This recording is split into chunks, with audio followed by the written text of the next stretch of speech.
Now, beetroot is known for its earthy and sweet flavor.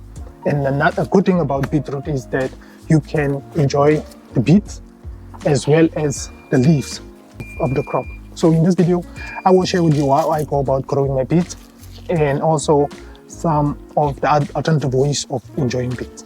Without further ado, let's get into it. My name is Ruben Malale and welcome to Veggies and Herbs. Now, growing up, pickled beetroot was always part of Sunday lunch. I mean, all the time. But later I learned that there are quite a number of ways that beetroot can be enjoyed. It can be roasted, you can use it in smoothies, you can use it in salad. Now, very recently, I saw in the Grow to Eat magazine a beetroot ice cream recipe, which I'm looking forward to try. But we can establish right in the beginning of this video that beetroot can be enjoyed in a number of ways. Now, the common beetroot color is ruby red. So for those who want to explore different types of beetroots, there are currently a number of varieties available that can give you some different colors and different shapes. Now let's look at the growing requirements for beetroot. So beetroot prefer cool and moist conditions. However, if you're growing it during the hot season, it's important to maintain the moisture of the soil. Beetroot, like most other vegetables, prefer well-drained, fertile soil. And another thing of beetroot is that you can actually start it off in trays indoors and then transplant it later into your garden. Now, unlike other root crops like carrots, they prefer to be sown directly into the soil. Beetroot do not mind to be transplanted. So you can start it off indoors and later transplant it into the garden. Now, if you look at the beetroot seed, it is actually a clump that consists out of multiple seeds inside.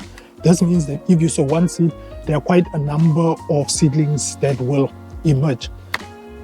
Now, I prefer to start my beetroot off indoors in seed trays. So I will start them off indoors and put at least 3 seeds in per cell, just to ensure that I have security in case some seeds do not germinate. But after the seed has germinated, I do not turn out my beetroot and I will just transplant it as a cluster into my garden.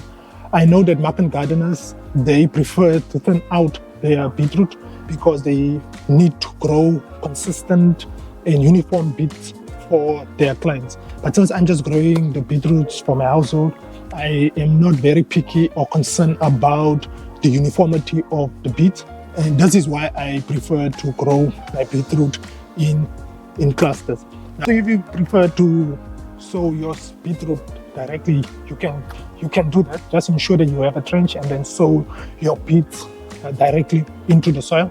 You can harvest baby beets when you want to turn out your beetroot. So you can wait until some beets have developed and then harvest baby beets instead of turning them out when they are still seedlings. Now, some people prefer to grow the beets purely for the leaves. So also, if you prefer to grow beets just for the leaves, you can sow it directly into the soil and then harvest the small leaves whenever you want to harvest some of your beets. So when I'm growing my beets in a cluster, I will then harvest the bigger beets first, and I will allow the other beets to continue to grow and become bigger. However, there are some shortcomings with this approach, and that is that some of the beets might not reach a bigger size after you have harvested the bigger ones, purely because I think during the seedling process, the roots might have intertwined and you might disturb the root system when you harvest the beets out of your garden. But if, depending on your soil and your climate, beets can be ready for harvest after 6 to 9 weeks. But this is how I go about growing my beets. Let me know which option you prefer. How do you grow your beets? I'm looking forward to see that in the comments.